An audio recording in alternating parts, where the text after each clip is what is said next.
Yung guys, personalized tote bag. Diba? Ito yung madiskarte kong asawa.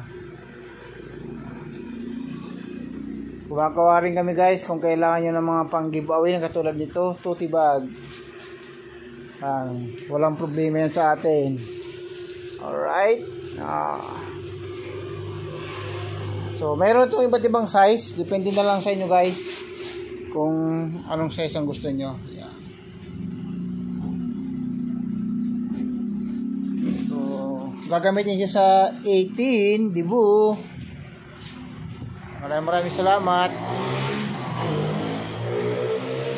Tapos ito naman, busy sa order niyang money bouquet. Talaga naman. Kala ko August ngayon tapos ito yung order namin naman sa mga plaki sa Linggo ng Kabataan.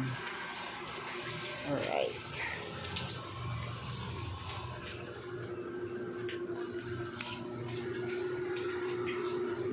So pala guys, papakita ko sa inyo yung sa aming napakagandang garland.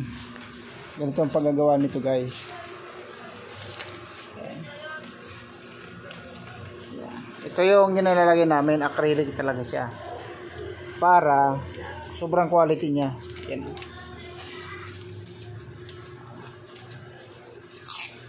Diba? Yan na naisip kong paraan para mas maging masatisfied yung customer. Chideng!